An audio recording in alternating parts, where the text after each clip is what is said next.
क्या तुम्हें लगता है कि एलियन एक्स सबसे ज्यादा पावरफुल है या बियॉन्ड अस या एंटी स्पाइरल? और क्या सिर्फ इतनी ही रेसेस एग्जिस्ट करती है? बिल्कुल भी नहीं। सच्चाई ये है कि फिक्शन के अंदर कई सारी ऐसी रेसेस एग्जिस्ट करती है जो ना सिर्फ मल्टीवर्स को डिस्ट्रॉय कर सकती है बल्कि पूरी स्टोरी के रूल्स को भी तोड़ सकती है। वेल हेलो सुपर फ्रेंड्स, कैसी है सुपर पब्लिक? आए हो बहुत ज्यादा बढ़िया होगी यार। आज की इस वीडियो में हम फिक्शन में दिखाए गए हर एक रेस को कवर करने वाले हैं। इवन हम SCP फाउंडेशन की बात भी करने वाले हैं। तो आप लोग वीडियो को लाइक करके चैनल को सब्सक्राइब जरूर कर देना और मुझे कमेंट सेक्शन में ये भी बताना कि आपको SCP फाउंडेशन पे एक फुल वीडियो चाहिए। तो चलो अब इस वीडियो को शुरू करते हैं। और यहाँ पर हम कोई रैंकिंग भी नहीं करने वाले हैं। बात करें सबसे पहली रेस की, जो कि है बियॉन्ड अस। बियॉन्ड अस एक एक्स्ट्रा डायमेंशनल रेस है जो कि मार्वल मल्टीवर्स के बाहर रहती है, एक ऐसी जगह जिसे बियॉन्ड रियलम कहा जाता है। ये beings time, space, reality, law in सभी से बाहर है। इनको ओरिजिनली एक्सीडेंटल क्रिएटर के रूप में दिखाया गया था। ये बीइंग्स इतने ज्यादा पावरफुल है कि ये पूरे मल्टीवर्स के स्ट्रक्चर को रीराइट तक कर सकते हैं। एक बार 3 बियॉन्डर्स ने मिलकर के लिविंग ट्रिब्यूनल तक को मार दिया था, जो कि मार्वल यूनिवर्स का सेकंड सबसे पावरफुल बीइंग था। उन्होंने एंटायर मार्वल मल्टीवर्स के इन्फिनिट यूनिवर्सेस को कोलैप्स कर दिया था, जिस इवेंट को इनकर्जन कहते हैं। इन्होंने death, eternity, infinity, oblivion, master order, Lord chaos सबको एक ही सीक्वेंस में डिस्ट्रॉय कर दिया था। इन एंटिटीज को मारने का मतलब है मार्वल के नेचुरल लॉज को खत्म कर देना। बियॉन्डर्स ही कॉस्मिक क्यूब्स क्रिएट करते हैं, जो क्यूब्स के अंदर गॉड्स लाइक बीइंग बन जाते हैं, जैसे रेड स्कल का क्यूब और कोबिक का क्यूब। बियॉन्डर्स डिस्ट्रॉय भी करते हैं, ऑब्जर्व भी करते हैं, रिक्रिएट भी करते हैं और मार्वल मल्टीवर्स के कोर कोड को रीराइट भी कर देते हैं। देन नेक्स्ट है सेलेस्टियल सेपियंस, बेन 10 यूनिवर्स की सबसे पावरफुल रेस। ये एक ऐसे पावरफुल बीइंग्स है जो कि रियलिटी मल्टीवर्स को सिंगल थॉट से रीसेट कर सकते हैं। ये सेलेस्टियल सेपियंस हमें 5th डायमेंशन की रियलिटी में देखने को मिलते हैं, जिसे फोर्ज ऑफ क्रिएशन कहते हैं। ये Ben 10, Omniverse, alien force, ultimate alien में कई बार हमें देखने को मिल चुके हैं। ये कॉस्मिक बैलेंस के लिए इवोल्व हुए एब्स्ट्रैक्ट बीइंग्स है जो कि ऑलमोस्ट ओमनीपोटेंट है। हर एक सेलेस्टियल सेपियन के अंदर 3 पर्सनैलिटीज होती है, जिसमें से एक कंपैशन और लव को रिप्रेजेंट करती है, दूसरा रेज और डिस्ट्रक्शन को, और तीसरी बिल्कुल फ्री होती है। ये बीइंग्स रियलिटी रैपर्स है जो कि रियलिटी को अपने थॉट से रीराइट करते हैं, पास्ट, फ्यूचर, प्रेजेंट में फ्रीली ऑपरेट कर सकते हैं, टाइमलाइन, कैरेक्टर्स और हिस्ट्री को 1 सेकंड में डिस्ट्रॉय एंड रिक्रिएट कर सकते हैं। उनको डैमेज देना ऑलमोस्ट इम्पॉसिबल है क्योंकि वो टाइमलाइन के बाहर एग्जिस्ट करते हैं। इन बीइंग्स को हर एक इवेंट का, टाइमलाइन का, पॉसिबिलिटीज का पूरा नॉलेज है। हमने देखा था कि बेन 10 ने एलियन एक्स की मदद से पूरे टाइमलाइन को रिस्टोर कर दिया था और एलियन एक्स के थॉट ने एंटायर यूनिवर्स को रिक्रिएट भी कर दिया था। सेलेस्टियल सेपियंस एक ऐसे स्टेट में एग्जिस्ट करते हैं जहां पैराडॉक्स उन्हें इफेक्ट नहीं कर सकता है। वो टाइम लूप या फिर कॉज़ुअलिटी के ट्रैप से बिल्कुल बाहर है। जब एलियन एक्स दूसरे सेलेस्टियल सेपियन के साथ फाइट कर रहा था तो उसने ऑलमोस्ट टाइम के फ्लो को पॉज कर दिया था। तो अब चलते हैं ब्लीच यूनिवर्स के सबसे आइकॉनिक और स्पिरिचुअल रेस की तरफ, शिनिगामीज यानी साउल रीपर्स। ये बीइंग्स प्योर साउल साइकिल को, रेल्म्स को और स्पिरिचुअल बैलेंस को मेंटेन करते हैं। शिनिगामीज एक स्पिरिचुअल रेस है जो कि साउल सोसाइटी में रहती है, एक अलग डायमेंशन जहां साउल्स जाती है आफ्टर डेथ। यहाँ पे मेन रोल होता है इविल स्पिरिट्स को प्योरीफाई करना, प्लस साउल्स को साउल सोसाइटी में ट्रांसफर करना, रेलम्स के बीच में बैलेंस मेंटेन करना। ये बीइंग्स स्पिरिचुअल पार्टिकल से बने होते हैं और ज्यादातर लोग नोबल क्लैन से ही होते हैं। शिनिगामीज 13 मिलिट्री स्क्वाड में डिवाइड होते हैं, जिसे गोटे 13 बोलते हैं। इनके पास ज़ेनपाकुतो साउल कटस स्वॉर्ड होती है। हर एक शिनिगामी के पास एक लिविंग स्वॉर्ड होती है जो कि उनकी साउल का रिफ्लेक्शन होती है, जिसका नाम ज़ेनपाकुतो है यानी साउल कटस स्वॉर्ड। इनकी 2 फॉर्म्स होती है, पहली शिकाए जो कि यूनिक एबिलिटीज के साथ अनलॉक होती है, और फाइनल फॉर्म बांकाई होती है जिसमें उनकी पावर एबिलिटीज 1000 गुना लेवल पर बढ़ जाती है। इनके पास स्पिरिचुअल मैजिक होता है, जैसे binding spell, destruction spell and healing spell. और कुछ शिनिगामीज हाइब्रिड्स भी होते हैं जो कि मिक्स होते हैं ह्यूमन का, होलो का, क्वेंकी का और शिनिगामी का। देन बात करते हैं नारुतो के सबसे पावरफुल क्लैन की, जो कि है ओत्सुत्सुकी क्लैन, एक एक्स्ट्रा डायमेंशनल एलियन रेस जो कि नारुतो यूनिवर्स के चक्र सिस्टम का असली सोर्स है।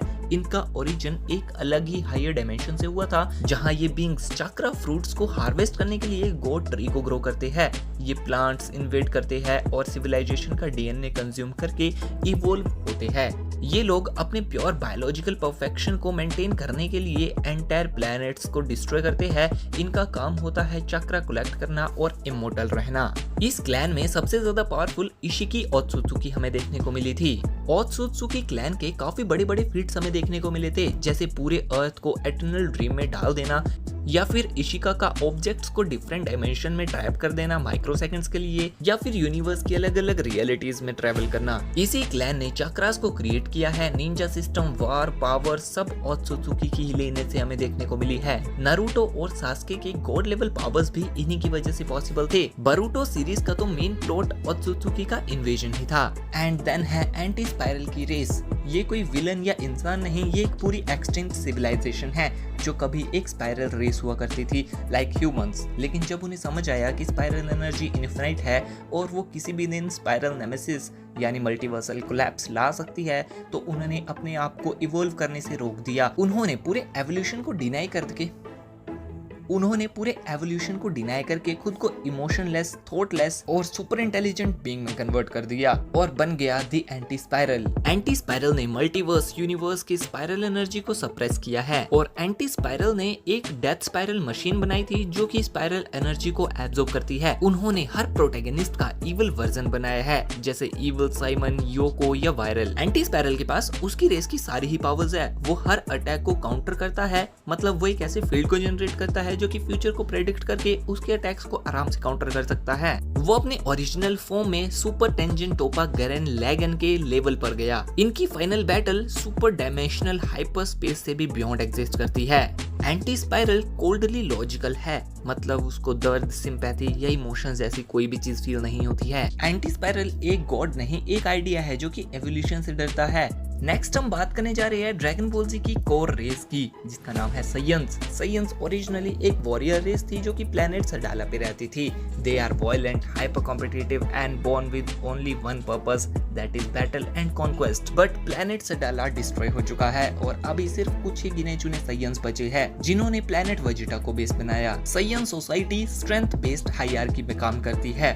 वीकलिंग्स का यहाँ पर कोई काम नहीं है, इसलिए ये सिर्फ इवॉल्व करते हैं, स्ट्रॉन्ग होते हैं और अपने फिजिक पे ही काम करते रहते हैं। इनके पास सुपर ह्यूमन स्ट्रेंथ होती है, स्पीड होती है, स्टैमिना और सेंसेस काफी ज्यादा बेहतरीन होती है। ये की एनर्जी को सेंस कर सकते हैं, उसे कंट्रोल कर सकते हैं, जिसे की मैनिपुलेशन कहते हैं। उनके पास फ्लाइट की एबिलिटी होती है, बीम अटैक्स होते हैं जस्ट लाइक गोकू, और वेजिटा के पास कामेहामेहा और फाइनल फ्लैश। ये स्पीसीज काफी ड्यूरेबल है, ये काफी एक्सट्रीम कंडीशंस को काफी इजीली सर्वाइव कर लेते हैं, जैसे स्पेस और ग्रेविटी का इन पे कोई खास असर होता नहीं है। इनके कुछ पावरफुल साइयंस है जैसे गोकू, वेजिटा, गोहान, ब्रोली। और ब्रोली की वजह से ही हमें पता चला कि कुछ ऐसे बींग्स भी यहाँ पर जन्म लेते हैं जिनकी पावर्स हर एक नॉर्मल साइयन के मुकाबले बहुत ज्यादा होती है, और उन्हें लेजेंडरी साइयंस कहा जाता है जो लाखों में सिर्फ एक पैदा होते हैं, जैसे ब्रोली, जिसका पैदा होने के बाद ही पावर लेवल इतना ज्यादा था कि वो एक प्लेनेट को डिस्ट्रॉय कर सकता था। साइयन रेस ने खुद को मॉर्टल से लेकर के गॉड लेवल तक इवॉल्व किया है। गोकू ने गॉड ऑफ डिस्ट्रक्शन बीरेस को भी फाइट में पुश किया था और MUI की वजह से उसने मल्टीवर्सल लेवल फीट्स दिखाई है। साइयंस एक ऐसी रेस है जिनके अंदर इनफिनाइट पोटेंशियल छुपा हुआ है। हर एक डिफीट उनके लिए न्यू बिगनिंग बन जाती है।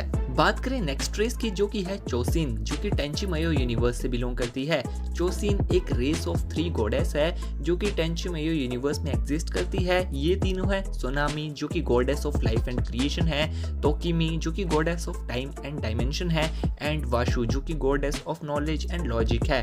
इनका नाम चोशिन है जिसका मतलब है सुप्रीम बीइंग या फिक्शन ओमनिवर्स के आर्किटेक्चर्स। तो एक दिन इन तीनों ने डिसाइड किया कि ये परफेक्ट बीइंग्स बन जाते हैं जो लॉजिक, केओस और बैलेंस के बीच में अल्टीमेट एंटिटी हो। इन्होंने कई सारे मल्टीवर्सेस को बनाया सिर्फ एक्सपेरिमेंट करने के लिए, हर बार एक अलग वेरिएंट टेस्ट करने के लिए, और इनके ही एक्सपेरिमेंट का फाइनल रिजल्ट टेंची मसाकी था जो कि इनसे भी पावरफुल निकला। इन्होंने सिर्फ मल्टीवर्स ही नहीं, मल्टीवर्स के अंदर मल्टीवर्सेस भी बनाए। हर चोसिन ने मल्टीवर्स यूनिवर्सेस को क्रिएट किया लॉजिक्स के साथ। सोनामी ने फिजिकल और मेटाफिजिकल प्लेन्स को एग्जिस्टेंस में लाया, तो कामी ने डायमेंशनल लैब बनाई जो कि टाइम एंड स्पेस से भी बाहर थी और वहां वो बीइंग्स को टेस्ट किया करती थी। और वाशु ने ओमनिवर्सल लाइब्रेरी बनाई जहां हर एक चीज का डाटा था, यूनिवर्स की हर एक चीज का फैक्ट, इवन फिजिक्स के अननोन लॉज का डाटा भी वहां पर था। इनका सबसे बड़ा फीट था टेंची मसाकी की क्रिएशन जो कि बियॉन्ड गॉड लेवल बीइंग था।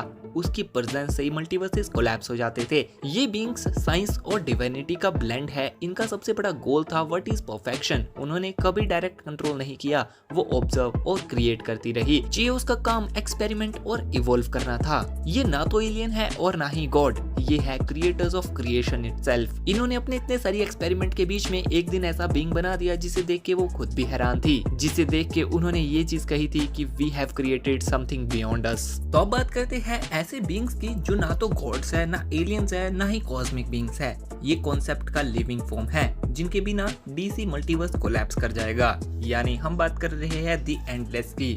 द एंडलेस कोई रेस नहीं है, बल्कि ये इमोशन, लो और ट्रूथ का एक जीता जाता रूप है जो कि पूरे मल्टीवर्स में हमेशा एग्जिस्ट करती है। इसके 7 मेंबर्स है, destiny, dream, death, destruction, desire, disappear और डिलाइट। इन बीइंग्स को किसी ने क्रिएट नहीं किया है, ये क्रिएशन के पहले से भी एग्जिस्ट करती आ रही है। इनका एग्जिस्टेंस डीसी मल्टीवर्स में हर एक डायमेंशन, टाइमलाइन, रियलिटी में होता है। इवन इनको दी पर्सन से भी ओल्ड बताया जाता है। मल्टीवर्स के ये इवेंट्स की तरह काम करते हैं जिनसे ना तो ओल्ड गॉड बच सकते हैं और ना ही न्यू गॉड बच पाएंगे। मॉर्फियस के सैक्रिफाइस डेस्टिनी का अनचेंजेबल फ्यूचर था। लूसीफर मॉर्निंग स्टार ने जब मल्टीवर्स को छोड़ दिया था तब डेथ और डेस्टिनी ही उसके डिसीजंस के कॉन्सिक्वेंसेस को मैनेज करती थी। डीसी मल्टीवर्स के कोलैप्स के टाइम में एंडलेस का प्रेजेंस सजेस्ट किया गया था, थ्रू वो डायरेक्टली इंटरेक्ट नहीं करते हैं। डेथ हर एक रियलिटी में एग्जिस्ट करती है, डेस्टिनी सब कुछ लिखती है और ड्रीम बिना कहानी के दुनिया को खत्म कर सकती है, जैसे कि हमने सैंडमैन सीरीज में भी देखा था। तो हम कह सकते हैं एंडलेस एक रेस नहीं बल्कि खुद एग्जिस्टेंस का पिलर है। एंड देन नेक्स्ट है SCP फाउंडेशन। वैसे इनके बारे में हम अपनी वीडियो में फर्स्ट टाइम बात कर रहे हैं। अगर आपको इसकी फुल डिटेल वीडियो चाहिए तो मुझे कमेंट सेक्शन में जरूर बताइएगा। हम बस अभी इसके कुछ हाईलाइटेड पॉइंट्स के बारे में ही बात करेंगे। SCP फाउंडेशन में ऐसे बीइंग्स है जो कि बेसिक लाइन रियलिटी जिसे हम दुनिया कहते हैं उससे लेकर हायर डायमेंशनल बीइंग्स तक एग्जिस्ट करते हैं। ये लोग स्टोरीज के ऊपर वाली स्टोरीज में जीते हैं जहाँ फिक्शनल कैरेक्टर्स को भी क्रिएट किया जा सकता है। SCP में इवन ऐसे बीइंग्स भी एग्जिस्ट करते हैं जिन्हें नरेटिव ओवर बीइंग्स भी बोला जाता है,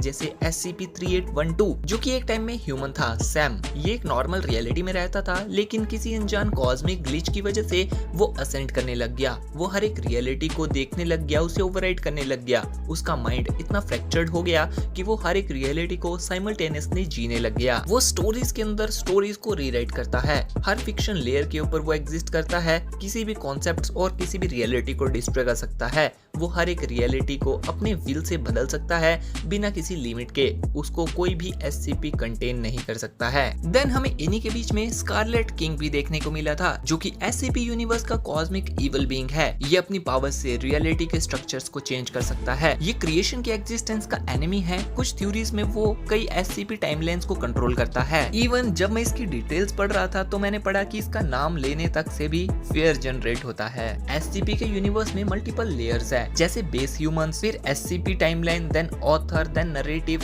जैसे रीडर्स इन रियल वर्ल्ड। और SCP-3812 लेयर 4 पे एग्जिस्ट करता है, यानी कि वो नरेटिव गॉड है। और SCP-001 लेयर 5 का रिप्रेजेंटेटिव है, जस्ट लाइक रीडर्स। SCP-3812 एक ऐसी चीज है जो सिर्फ रियलिटी नहीं, स्टोरीज के ऑथर तक को ओवरराइड कर सकता है। तो अभी बात करते हैं इस लिस्ट के फाइनल रेस की, जो की है अटैक ऑन टाइटन से टाइटन्स। तो टाइटन्स का ओरिजिन 2000 साल पहले एक ट्रेजेडी से हुआ था, जब एक लड़की यामिर ने एक अननोन सोर्स से, जिसे source of all living matter कहा गया, उससे टाइटन पावर्स को पा लिया। ये ओरिजिन मांगा के अंदर एक डिवाइन ट्री में हुआ था, जिसको फैंस पाथ ट्री या सोर्स ऑफ ऑर्गेनिक मैटर कहते हैं। जब यामिर मर गई तो उसके शरीर के 13 पार्ट्स हुए और बन गए 9 टाइटन शिफ्टर्स। इन टाइटन पावर्स को एल्डियन ब्लड लाइन इनहेरिट कर सकती है, इसलिए एल्डियंस ही टाइटन बन सकते हैं। ये जाइंट ह्यूमनॉइड क्रिएचर्स होते हैं जिसके पास super human strength, regenerative powers और कोई रिप्रोडक्टिव ऑर्गन्स नहीं होते हैं। इनके अंदर कोई पेन वाले सेंसेस भी नहीं होते हैं, जिस वजह से ये माइंडलेसली मॉन्स्टर बन जाते हैं। टाइटन्स एक जेनेटिक पावर है जो कि एल्डियंस के अंदर छुपी होती है और ये किसी ट्रॉमा की वजह से एक्टिव होती है। सभी टाइटन्स एक दूसरे से कनेक्ट होते हैं